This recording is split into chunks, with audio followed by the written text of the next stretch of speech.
Okay, I'm gonna try to do a less angry, frustrated video of the video I wanted to post today, but or I should say yesterday. But I've been wanting to do a video like this for a long time, and I need to do this video just for me in general and for you guys, so you guys understand why things are the way they are with my channel and what I'm gonna try to do better in the future. But honestly, what I'm just gonna relent myself to realizing about my channel. So this might be like a 20-30 minute video, maybe even longer. I don't know. It depends how many tangents I go on. Um, but I want you guys to understand one thing before I continue with the video. Everything I'm saying in this video has nothing to do with you guys and being angry with my YouTube viewers and my subscribers and my supporters and my patrons, supporters, and my members.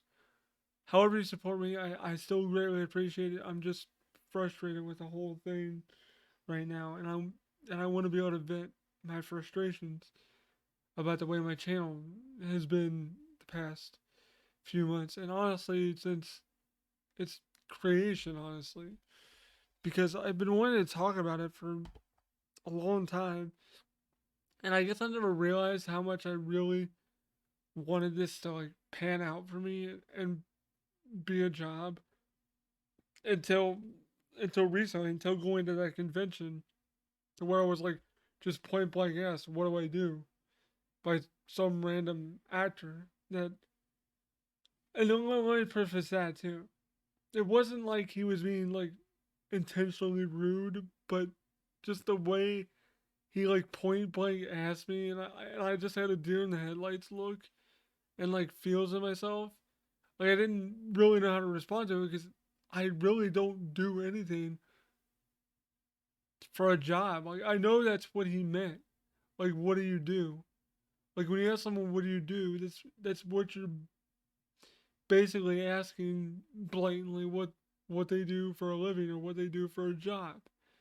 And I realized like I don't really do anything for a job. I don't really have a job. I say YouTube is my job, but is it really? Not really. I mean, I treat it as a job because I I semi get paid for it by YouTube, and I more get paid for it by Patreon support.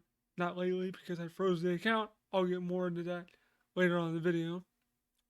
But it just made me realize that I was ashamed to talk about it. And that's not the right mentality to have when you're doing a YouTube channel or any form of content creation, really.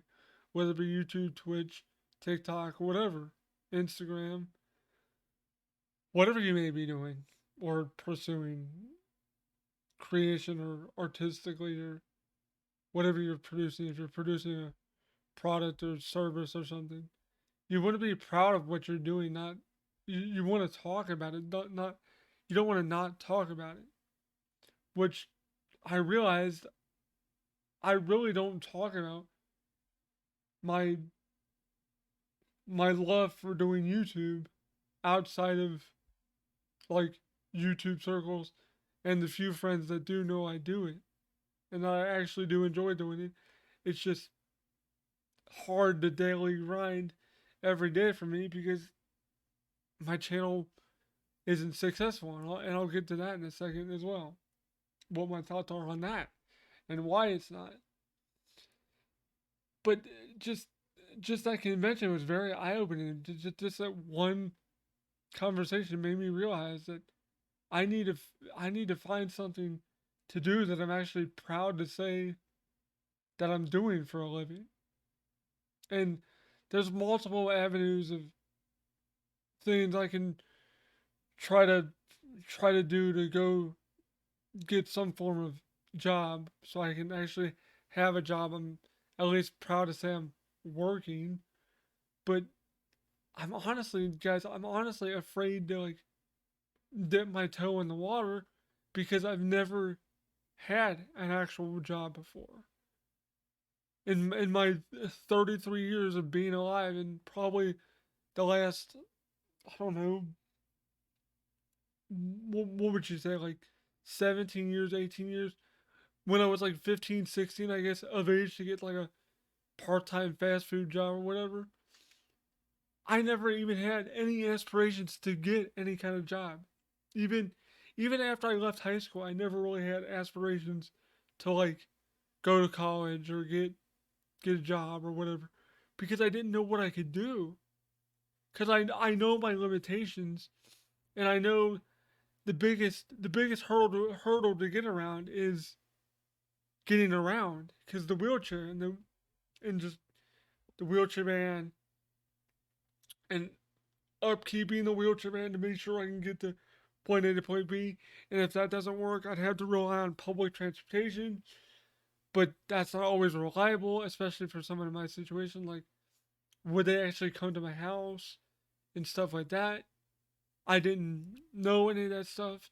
And plus, there's other programs out there now that I just found out about recently that I'm looking into to try to find some kind of job that I can feel kind of fulfilled in doing, at least to make some sort of living. And you guys probably think, well, why are you just doing this now? And the short answer is because I'm actually semi independent now. And you guys are probably thinking, what are you talking about? You've always kind of been independent. You can do stuff for yourself for the most part, right? And yes, that's mostly true. But the fact of the matter is, I never really thought about my future without my parents, and to a lesser extent my wife, because I never thought I'd have a wife to depend on as well, but mainly my parents, and that thought never crossed my mind that eventually my parents are going to pass away and die, and I'm not going to have any kind of financial security net for when my dad when mainly my dad dies, because he was always the main breadwinner of um the household growing up, and he's the one my wife and I still lean on for help with financial things. And I've realized recently, like, the older I get and the less they're around and the less they're here living at this house, that the more I realize that I'm not always going to have him to depend on, and that what my wife makes isn't really going to be enough, excuse me, to to support us in the future. Like, when my like I said, when my dad eventually does pass away, like, God, like I said, God only knows when that is. Like, who knows when that's going to be? Life's a crapshoot. You never know what's going to happen. But that's what I mean. Like, that's been very eye opening to me lately, because I've been I've been on my own with my parents, both not being here, being up here for like almost 6 months. I want to say more like 4 months, 3 or 4 months, that I've actually had everything moved up here to where I can do whatever I want to do and stuff. And it's been a very freeing, eye-opening experience. Like, I love the independence, and I love being able to have things at my leisure and do stuff that that I want to do when I want to do it, and being able to work on videos without being unencumbered by background distractions, besides my dog sometimes. But other than that, it's pretty nice. But after the Dylan Anderson stuff started to die down, sure, it was good for the first month and a half, because I got remonetized. I was getting decent views, decent super chats, and decent click through rates, and all that stuff. But it's all petered out now for the most part. And I really haven't been active on YouTube, and that's why. And I'll delve more into that in a second as well. But that's what's made me realize that YouTube is not my job. YouTube is my hobby, and I need to stop stressing myself out like it is my actual like 9 to 5 job when it's not. Now the real reason I get stressed about it is I get stressed because when I don't do content, I get stressed that people are gonna leave my channel or leave my Patreon or leave my memberships, and that's really my only source of income for the for me right now is this channel and my disability checks, which my disability checks basically pay me ass amounts of money. So I'm not going to disclose it here, but it's basically less than any minimum wage job that I could probably get even better than that in the programs I'm looking into and thinking about doing that basically will assist me to find a job, which I didn't even know existed. But there's those kind of avenues out there for disabled people like me and others, which I never knew existed until I got a phone call yesterday that I didn't pick up on because I didn't know what the hell the number was. And then they left a voicemail, and I was like, oh, I didn't even know there was a thing. I'm not going to talk about the program here, but suffice it to say, if I would have known it existed years ago, I would have done it and not stressed about this so much and looked into it a lot sooner than I already have. I haven't really done anything yet because I don't see a point to do it at near the end of the year. So I'm gonna wait till next year to like really start calling around places and seeing what kind of assistance they can do either with schooling or job placement or whatever it might entail. I have no idea what kind of stuff this program would help me do or whatever. Maybe like transportation if I decide to try to get a job outside of like at home work, which at home work would be way easier for me because if something goes wrong with my wheelchair, my foldable power chair, not this one, because this one's old and a piece of crap, and I honestly, if if I honestly did want to do a job outside of work, and they provided like wheelchair accessible like vehicles to get me around, I would honestly buy a new like actual chair to get me from point A to point B super reliably. Nothing shady against the foldable power chair I have, but the batteries aren't super good. They're not super reliable. If they die when I'm at work, or if they would die when I'm at work, what would I do? Who would I depend on to like swap out the batteries? Or if I stupidly forget to charge up my backup battery, which one of the batteries is already bad anyway, but if I stupidly didn't charge up one of my batteries or my wife just forgot to hook it up, which that's happened before, but it's no big deal. But it would be a big deal if I was working, if that would actually happen. What would I do on my job? Like, I couldn't get to point A to point B myself unless I had some like a desk job or something, or where I worked at a cubicle or something. I don't know, but that's something I think about, and I think that's something they would probably, I don't know, probably talk to me about like what I would want to do and like what I'd be interested in doing, like, and okay, if I want to do at home work, like what are my limitations to what I could do from home and like other stuff. I have no idea. Like I guess I'm just surmising what they could talk about. But going back to my channel here, not to get too off on a tangent with that, but that's just some of the aspects that I'm worried about doing this because I don't want to get my hopes up and then have it not be a thing that will actually really help me get a job. And I think that's what that's what it's designed for. Like they'll help you get a job until like you get a job you're actually happy with and you can rely on to not have that crutch of the disability or SSI to depend on, which would be nice for me because, like I said, I don't get paid a lot via SSI or disability checks. So that's why I'm looking into this kind of stuff to clarify that even more. Anyway, what I was talking about with the channel before, like it's a hobby It's a hobby, guys. Like, I've got to stop treating it like it's an actual job.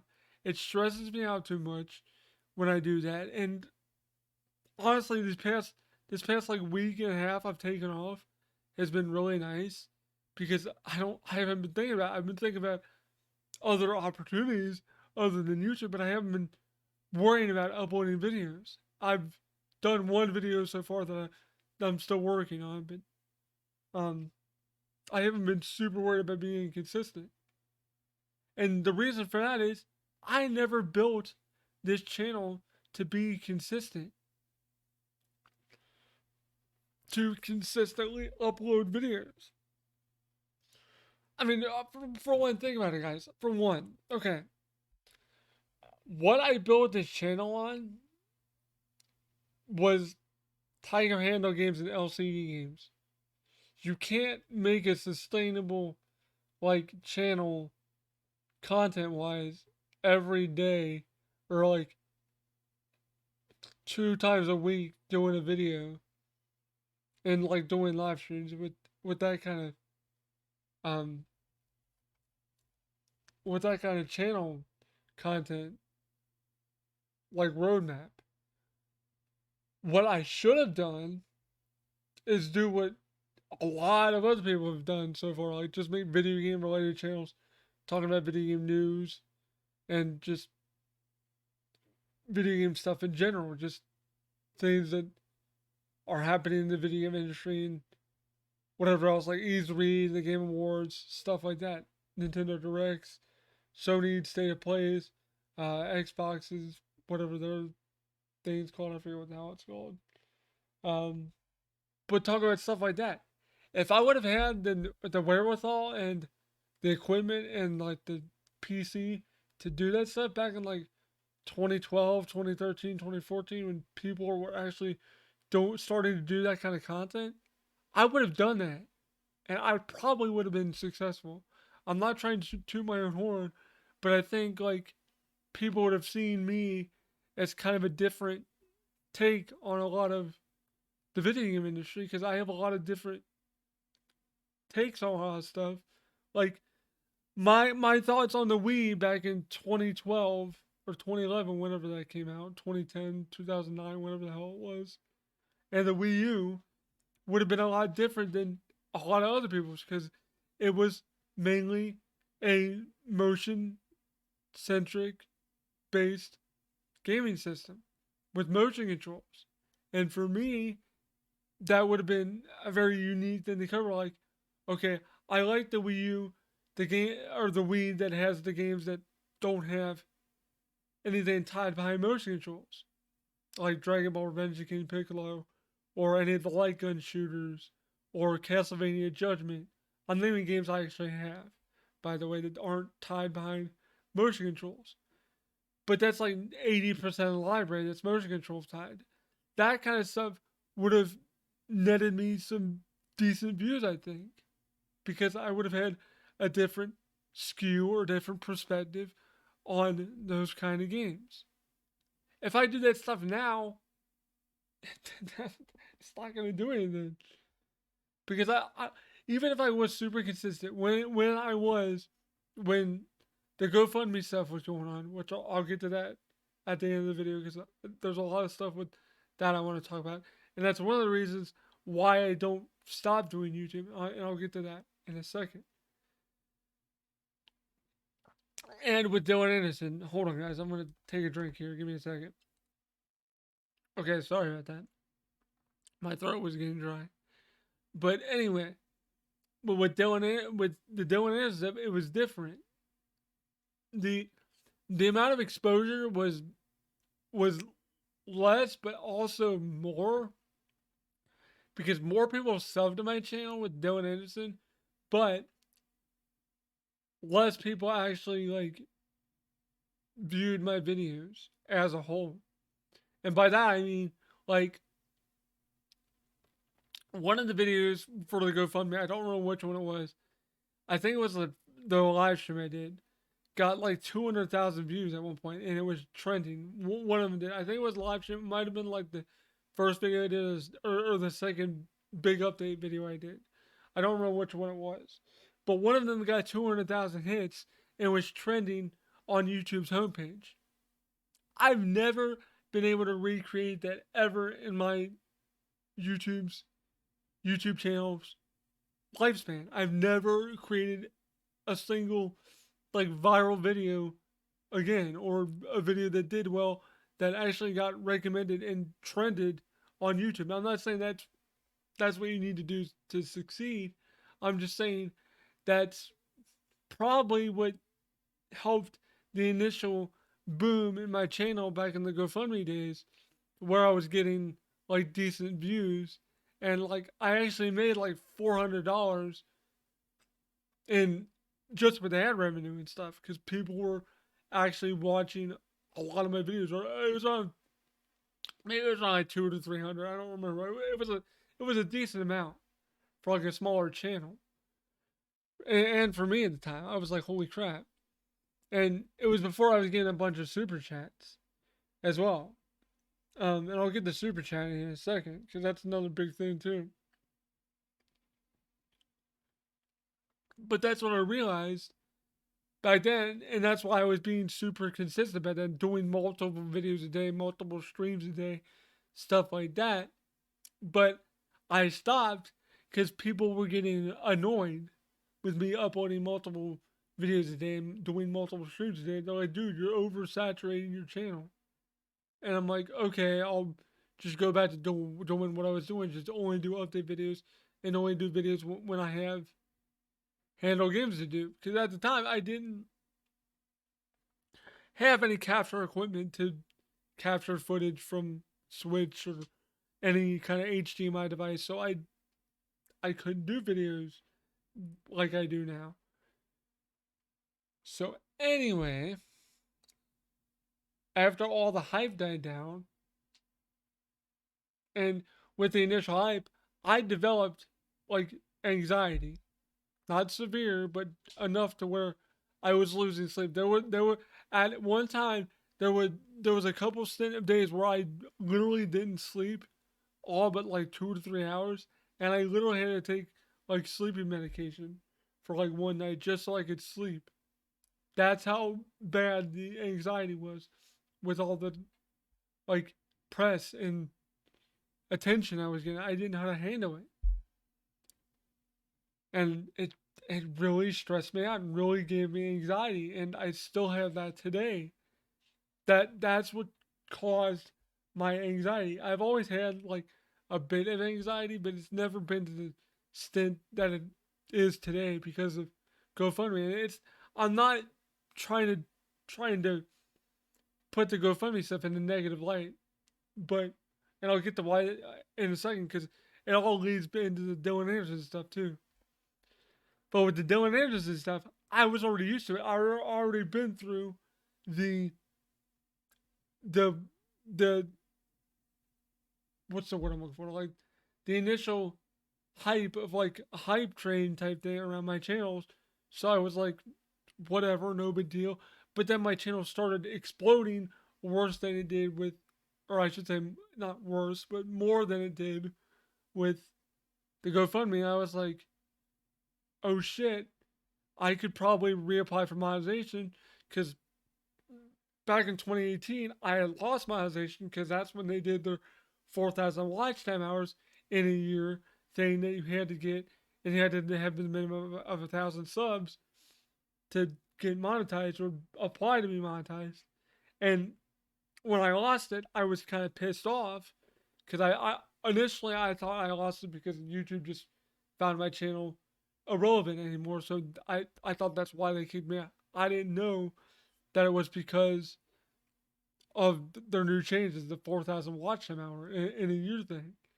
Because my channel wasn't doing that anymore. Partly because I got rid of a bunch of the Wolfenstein 3D music and Double Drain Neon and Blake Stone. All the music stuff I had up that was like really popular, I got rid of all that because I was worried about copyright stuff because copywriting takedown stuff was like really rampant back then. I was afraid that was gonna nuke my channel, but it didn't because I deleted everything. So I effectively nuked my own channel's like most viewed stuff before it could possibly get nuked. And yes, I could have demonetized all those videos, but back then YouTube didn't have like a multi-selecting demonetization function that they have now. I don't think they did. If they did, it still would have taken me forever because I would have had to go through like pages and pages of stuff to unmonetize it all. So I just said, screw it. I'll just nuke them all. I'll just delete them all, and that's what I did.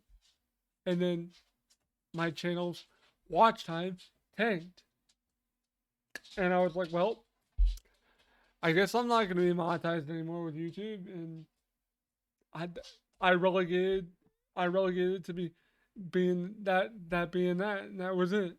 And I was like, well, at least I have Patreon, which at the time I only had like a little more than $100 in Patreon every month. So like it was enough to where I could comfortably still make videos at least once a month or maybe twice a month, depending on how much I could stretch the $100, how many handle games I could buy. Because at the time I was still trying to focus on that kind of stuff. I didn't get the Cloner Alliance UHD Pro thing I have now until like 20. Hold on, let me look. I can look it up. Hold on. Okay, it was 2021 when I bought the one I use now to stream, but it was 2019 when I bought the one that I used to do USB capture and just upload playthroughs of like New Super Mario Bros. U Deluxe, and I think that's how I uploaded all the playthrough of Hyrule Warriors Age of Calamity. Um, no, I think I used for 3D World. I think I used the UHD for that because that still has USB capture as well, via like a USB stick.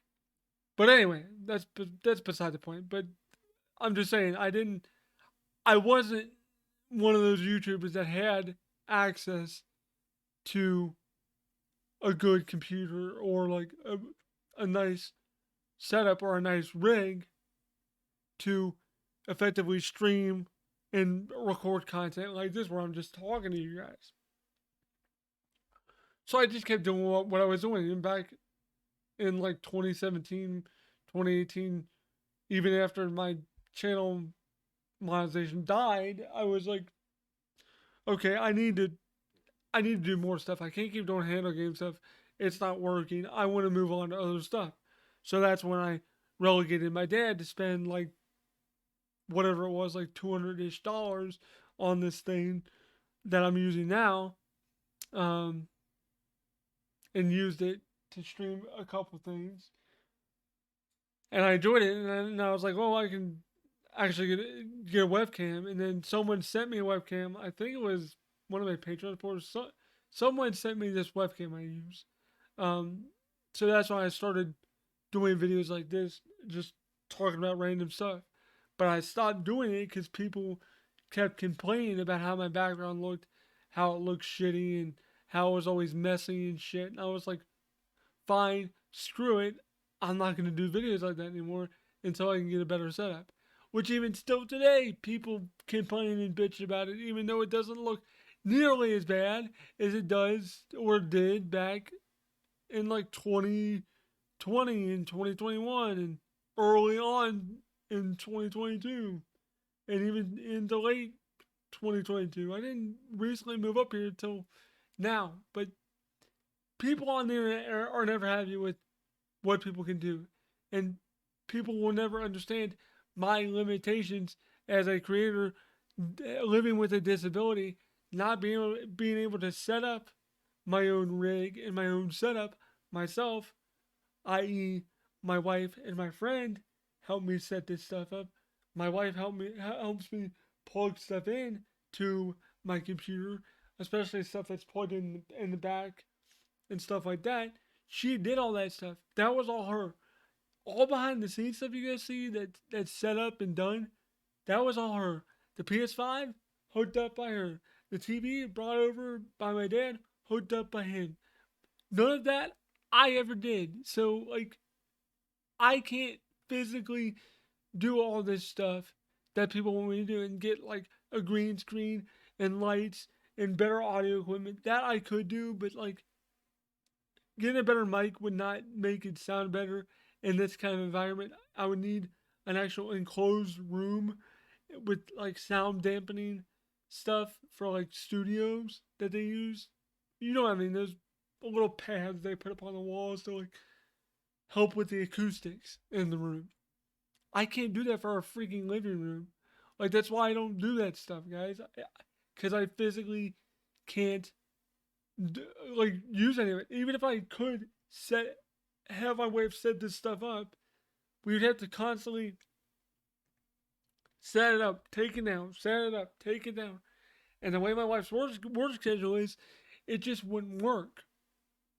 So that's why unequivocally I don't get new equipment like people want me to get. I know you guys want me to succeed and want my channel to like get better and grow and get better with content and the quality of the content and stuff like that, but there's just certain things I can't do.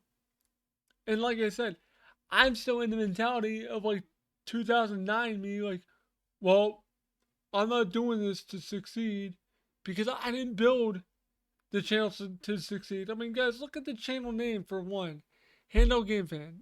That doesn't ooze like successful gaming YouTuber content. It's just a throwaway name that I came up with because I didn't think of anything else to do or or call myself on YouTube.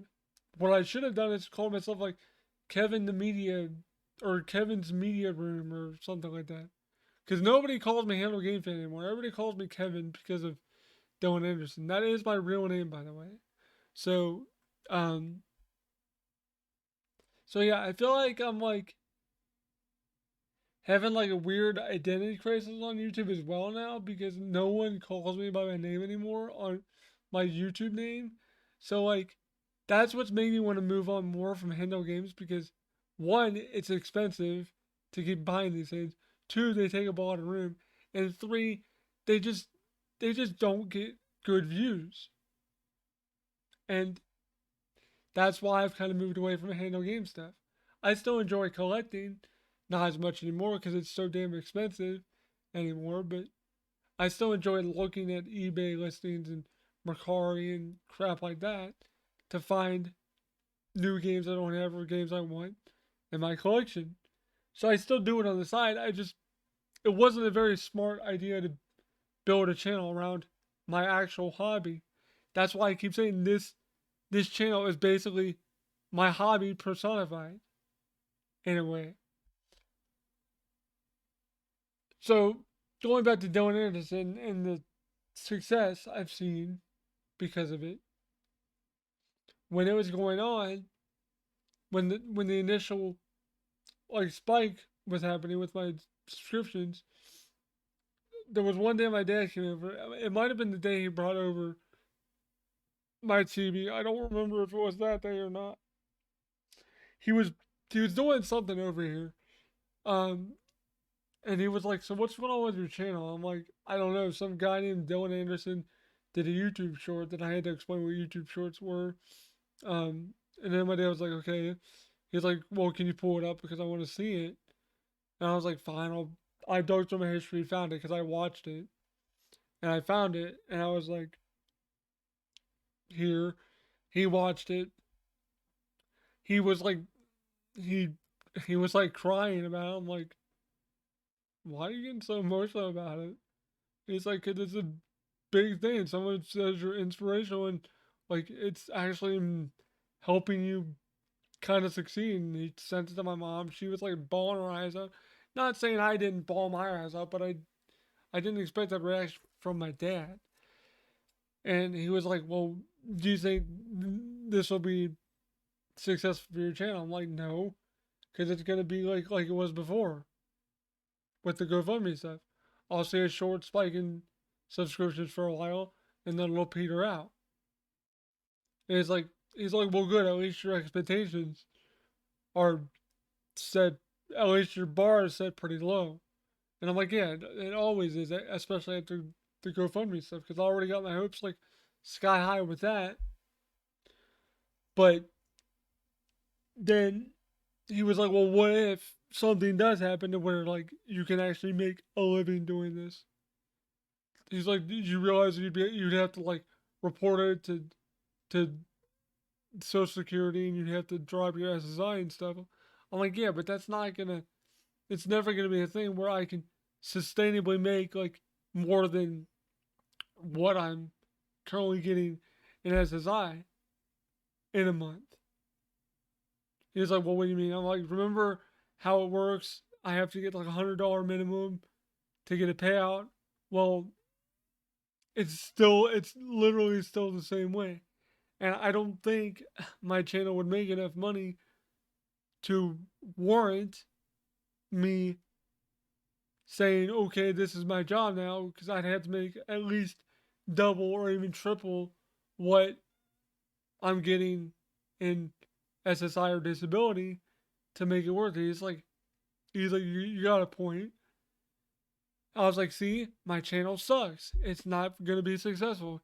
He's like, yeah, if you have that kind of attitude, it's not. I'm like, what do you mean? What kind of attitude should I have? It's never been. I never built it to make money on anything because when I made the channel, monetization wasn't a thing. He's like, yeah, but you can't say you can't monetize what you've worked on. And I'm like, I did for a while. Remember, I lost it because YouTube changed their policies, stuff like that. He's like, yeah, but you could get better with a better setup. I'm like, oh, here we go again about the setup up here in the living room. He's like, I know that's not how you want it, but that's how it has to be right now. When we do that, you can make more videos and hopefully gain a following. And I'm like, Dad, you're not understanding how YouTube works. If I'm not consistently uploading every day and like the same kind of content every day and the same quality of content every day, people aren't going to stick around and watch just for my personality. That's not how it works. He's like, yes, but your personality, you can sell your channel just by being you, being yourself, like you have been for the past however many years you've been doing it. I'm like 13. He's like, holy shit, okay, 13 years. And I'm like, that's my point. I've been doing it so long that I can't get a footing on YouTube. He's like, let me tell you something. And I'm like, what? And he literally sat on the futon right next to me. I was still laying down because I was relaxing on the futon. He sat next to me. He was like, do you remember the GoFundMe stuff? And I'm like, of course I do. Like that's one of the reasons why my channel is where it is. And people still view that video today and still ask me questions about the van. Before I continue with the story, guys, the van is gone. The van is no more. The van has not existed in like 4 years at least, I think. Something like that. So the van is gone. So people, please stop asking me about the van because it doesn't exist anymore. It's a sour grape of a story that I don't really want to get into right now, but I'll get into that at another video later down the road when the anniversary of the GoFundMe comes up because there's a lot I want to talk about. This is like a super condensed version of some of the stuff I'm going to talk about in that video that I'm going to do with my wife. But there you go. There's the broad strokes of that. Anyway, so I was like, yeah, what about it? He's like, do you realize what they did for the family? And I'm like, yeah, you said you paid bills off because originally it was supposed to be for the wheelchair van. Then the wheelchair van got fixed for free. So we didn't know what to do with the money. And then my parents, since it was under their name, I legally had no saying like what went on with the money. We talked about it as a family, like what to do with it. And we just couldn't come up with anything. realistically. Like we knew the Switch was gonna be one thing I'd buy with it. We knew the Polaris for my brother who was blind and needed a way to access the internet, a better way, a newer way that was actually ran on Android and stuff. So that we bought that, and then we just couldn't find it. We couldn't think of anything else. And then, unbeknownst to me, my parents were like, "Okay, we'll just tell him to save bills." And I'm like, I screamed at them. I'm like, dude, we can't be doing this, like being super vague with what we're doing with this money. And he's like, well, we don't want people knowing what we're all doing because they might get mad. I'm like, they're gonna get mad if you don't tell them what you're doing with the money. If you're being vague, like for all they know, we're stealing their money and going on lavish vacations. And they were like, oh, well, you know we're not doing that. I'm like, yeah, I know that, but they don't know that. So that's what I told people. I just said, well, we're using on bills and other stuff. And people were like, oh, well, they're probably just spending it on stupid stuff and blah, blah, blah, blah, blah. So that's why I did the live stream about me helping my brother set up the Polaris to like save face. And people were like, oh, okay, they're not really spending it stupidly. But people were still kind of miffed about what we spent the rest of the money on. And yes, I did buy a Switch with it eventually. But anyway, back to the future, back to present day. Um, my dad was like, "Do you want to know what bills?" And I'm like, "You're gonna tell me this now?" He's like, "Yeah, because it doesn't really matter now, doesn't it?" I'm like, "I mean, I guess not, but it kind of did back then." I'm like, "If you tell me, it's probably gonna piss me off." He's like, "He's like, no, you need to know what we did, because I don't think you realize how big of a deal it was." And I'm like, what? I was like, okay, just what are you trying to tell me? He's like, that's the reason you're living in this house. And I'm like, what do you mean? I was like, you bought the other house way after that, so what are you talking about? He's like, we almost were on the verge of losing this house. And I'm like, I was just like, oh my God. I was like, that's the kind of shit that I'm talking about. Why wouldn't you have said that back then? Then, well, one thing for sure would have happened, and a couple other things could have happened. One, people wouldn't have been saying we were scamming them for months and months and months. And two, it could have blown the hell up more than it did. Because if I would have been like, oh, well, we're actually having a bigger financial issue that I was originally aware of, and the person that started the GoFundMe doesn't even freaking probably know that. They will now if they watch my video, but or this video, but she didn't know that at the time. I would imagine, but I was just like, we it would have probably blown up, and we would have probably got like maybe $100,000 or something more. We got like $48,000, which is a lot more than what we were asking. We were asking originally like $5,000 or something like that, which I don't even think would have been enough to pay for the new engine for the van. I think the new engine was like 6 to 8 grand or something like that. It was something. It was more than $5,000. I know that. So it wouldn't have really mattered anyway. It would have helped pay for it, but we still would have had to pay a decent chunk out of pocket either way, if it wouldn't have got fixed for free. So I was like kind of mad, and I was like, he's like, why are you getting so mad about it? I'm like, because we could have done stuff with that money. If you would have been more honest about it, we could have probably done more and gotten more money. And I'm not trying to be shallow about it, guys. Like, we honestly could have used the money if people would have been more generous and more willing to donate more money, because we could have done a lot of things with it. And itemize some of the things that I was like, I wasn't like yelling at my dad, but I was like angrily like talking about it because I was mad because I was like, we could have modified the stairs so I could get upstairs with like a stair lift. That's one thing because that's like 4 or 5 grand. We could have fixed the roof, fixed the foundation of this house, and done who else knows what. I could have got a new chair, an actual new chair, like a good one, not like a cheap, easy like cruiser one that I have. But that's fine for like what I use it for. But we could have got a better chair for here, which I still kind of need. I can't keep replacing parts on this chair. Eventually, it's just gonna stop working. Because I do need a new joystick and new batteries and a new joystick overlay, and it's a pain and a new seat.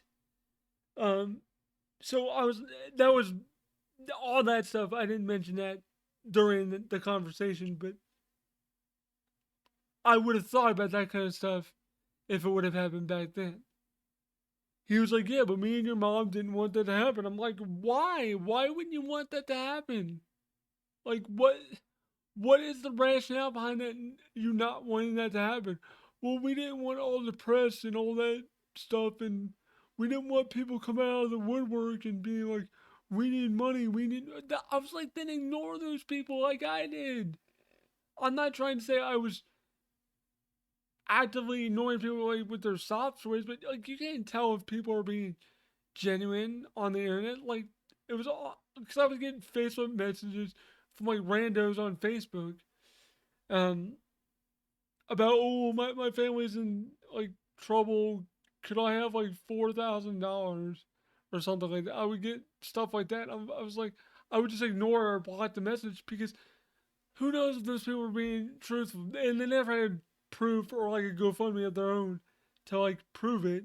They were just like, "Can you send $4,000?" And I was like, "Well, that's already suspect enough." So I was already getting that kind of stuff. So I was like, that rationale doesn't make sense. You guys literally screwed any chance that we could have like made this house way more livable. He's like, we could still do that stuff. It's just gonna be a lot harder now.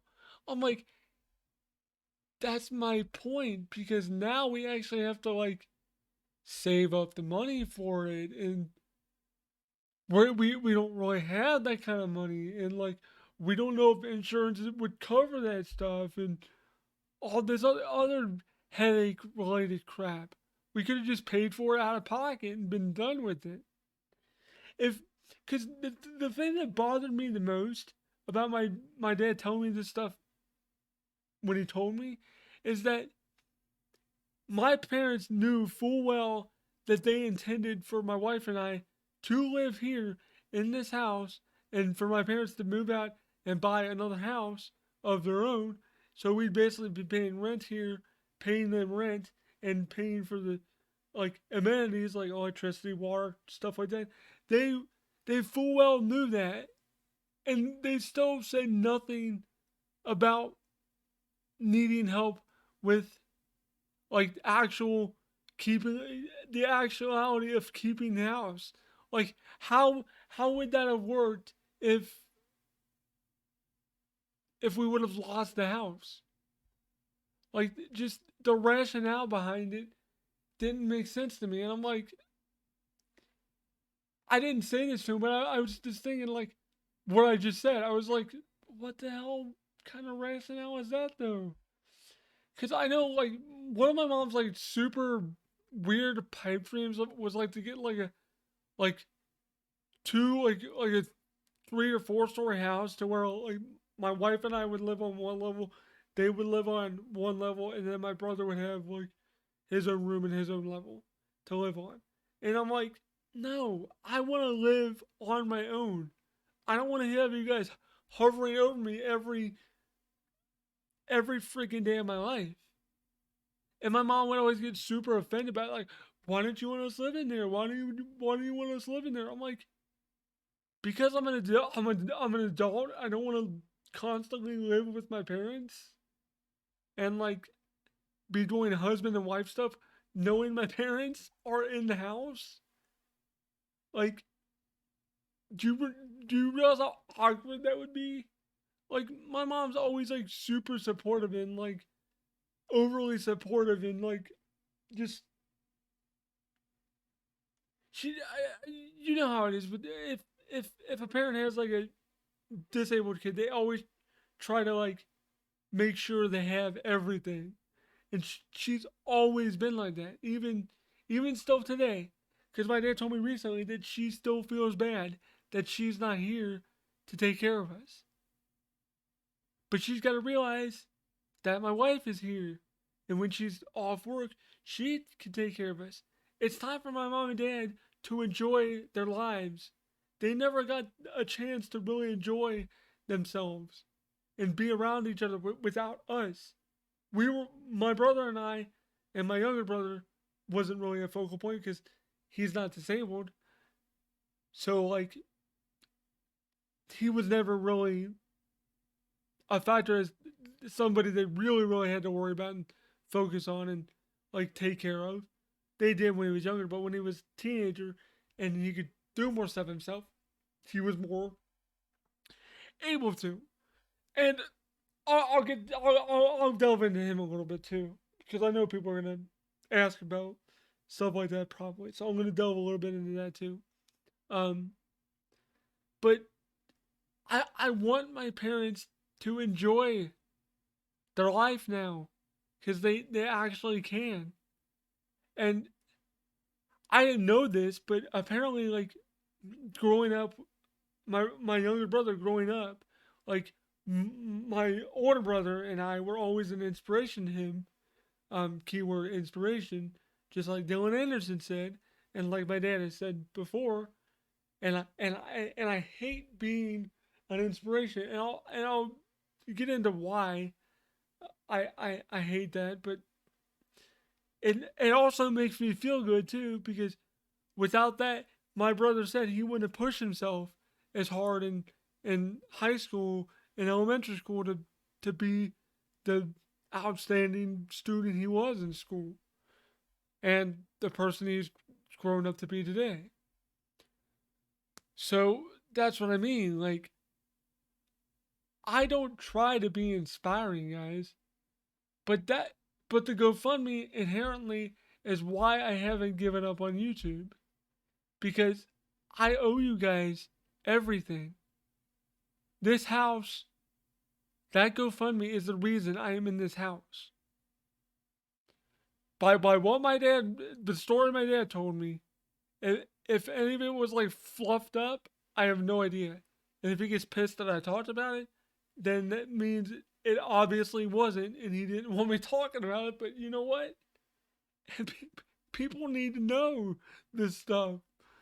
But that's why I don't give up on YouTube. Because I feel like if I give up on YouTube, I'm giving up on the one thing that kept my family in this house and together, and why my wife and I are able to live here. But at the same time, I want to also look at it in a different light and be like, okay, it's not a job, it's a hobby. I need to stop stressing about it so much and stop using it as an excuse not to try to better myself and actually try to get a real job. Because to be honest, guys, I've been using this as a crutch, as a reason not to get a job. Because I'm always like, oh, I'm still doing something. Oh, I'm doing something. But in reality, what is it actually doing for me? Really, it's not doing anything to support me or my wife or the household. It's not providing that.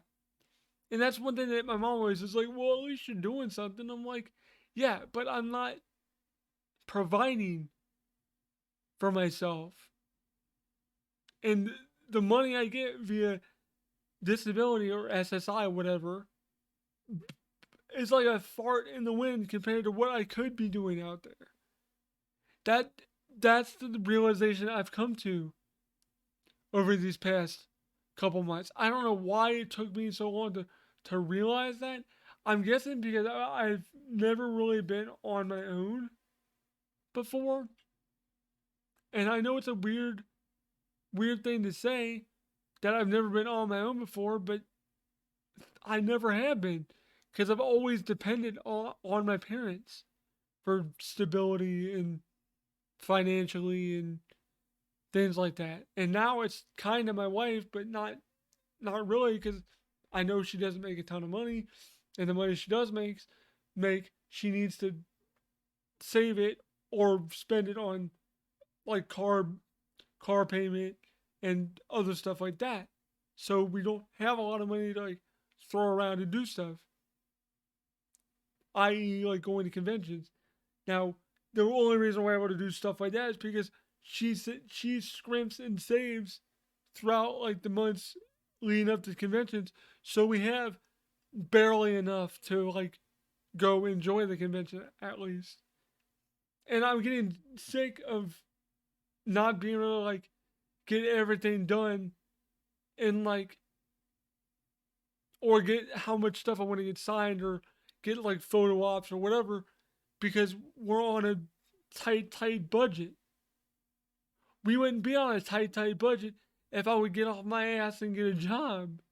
That's that's what this convention in a weird way made me realize. Cause and this is where I'm gonna end this video.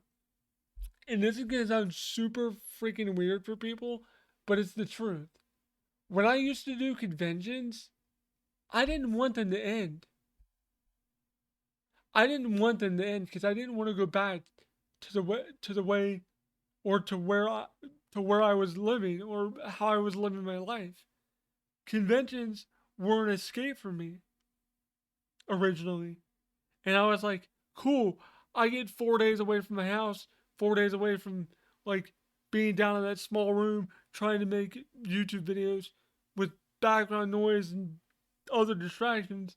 And they were an escape and they were a nice change of pace for me. But this past convention, yes, it was really fun. It was fun to meet Andy Morell and Jonathan Frakes and John Delancey and all these other people I met. And when it was over, the last day of the con, I was like, you want to know something really weird? Talking to my wife, and she's like, what? I'm like, I actually want to go home. And she's like, so you too? And I'm like, yeah. I was like, yeah, exactly. It's weird because now that we're actually like on our own, I actually love being here. I love the way my life is now. I'm actually happier than I've ever been for the most part. But there's aspects of my life I'm not happy with, and this is a big part of my life, and it's one part of my life I'm not happy with, and I've got to change that. And the best way to change that is to try to better myself outside of YouTube, i.e., get a job. Now, if something crazy happens to where, um, I don't know, like this video does super well and like I start getting like millions of views or hundreds of thousands of views, and I can say like, oh, I'm making $3,000 or $4,000 a month, then I won't worry about it. But that's not gonna happen because stuff like that just doesn't happen to most people overnight. Lightning doesn't strike the same person 3 times. It already struck like 3, maybe 4 with me. The 4 times, or basically 3 times, it struck for me was meeting and marrying my wife in high school. We didn't marry in high school, but meeting her in high school and eventually marrying her. The GoFundMe, obviously, and Dylan Anderson. Those are the 3 times that I can think of. There might be a fourth one, but 3 times where I've been extremely fortunate to have experienced something that no one else can say they've experienced in their life. That's in my situation. And guys, I'm not trying to bitch and moan about being disabled and having cerebral palsy, because there's a lot of people that are worse off than I am, that have it way worse than I do. That's not what I'm doing, guys. I'm just saying I want to try to be better about what I'm doing with my life and with YouTube too. Because it's not fair to you guys to have this kind of sporadic content when you guys are supporting me on Patreon or supporting me on memberships, and I'm not literally offering you guys anything for over a week. And I'm finally making this video as to why, because I want you guys to know. And I told you to be long. It's already been like an hour. I told you I like to ramble and talk about stuff. But all this stuff I mentioned in this video has been super important to me, and I feel like it's relevant to where I've been and why I haven't been doing videos. Because I've been just kind of taking a step back and taking a look at things and realizing that this is a hobby. It's not a job. It's not something I can rely on sustainably for a source of income. Now on January 6th, my Patreon will be back up and being able to be pledged to again.